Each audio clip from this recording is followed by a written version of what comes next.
કેટલા વર્ષો થયા તમે દ્વારકા જઈ રહ્યા છો પદયાત્રામાં? 8 વર્ષ થયા. અચ્છા, કેવા પગ દુખે છે અટાણે? પગ જરાય નહીં. એમ જરાય. ક્યારે પહોંચશો દ્વારકા તમે? 2 હું આજે દિવસ પેલું કામ કયું કરવાનું થાય છે? દ્વારકાધીશ ના દર્શન. ગોમતીજી માં નાવાનું થાય છે ને? પેલા નાવાનું પછી દર્શન કરવાનું. એમ ને? તો બોલી નાખો જય દ્વારકાધીશ. જય દ્વારકાધીશ. ક્યાંથી આવેલા છો ભાઈ તમે? અમે તો અહીંથી જે ખંભાળીએ છીએ એવું છે. કેવા પગ દુખે છે? પગ કઈ નથી દુખતા. હા, ક્યારે પહોંચશો તમે દ્વારકા?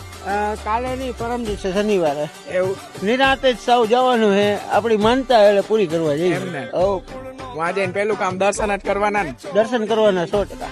ઓકે, જય દ્વારકાધીશ ભાઈ. જય દ્વારકાધીશ. કેવીક મળે છે દ્વારકા જવામાં? પદયાત્રામાં કેવું કામ મજા આવે છે આમ જવાની? બહુ સારો, બહુ એમ ને? મોજ આવે છે ને? બહુ મોજ. કેમ્પની વ્યવસ્થા કેવીક છે? ફૂલ સુવિધાઓ, એમ? ફૂલ સુવિધા. કેદી પહોંચવાનું થાય છે દ્વારકા? બસ હમણાં 2 દી માં પૂગી જવું. પગ કેવાક દુખે? પગ તો બસ હાલ્યા રાખે, ઠાકરની દયા. એમ ને? મેડિકલ કેમ્પ છે આપણે ગોઠવેલા છે, એની વ્યવસ્થા બરોબર છે ને? બરાબર, બહુ સુવિધા સારી. બોલી નાખો જય દ્વારકાધીશ. દ્વારકાધીશ.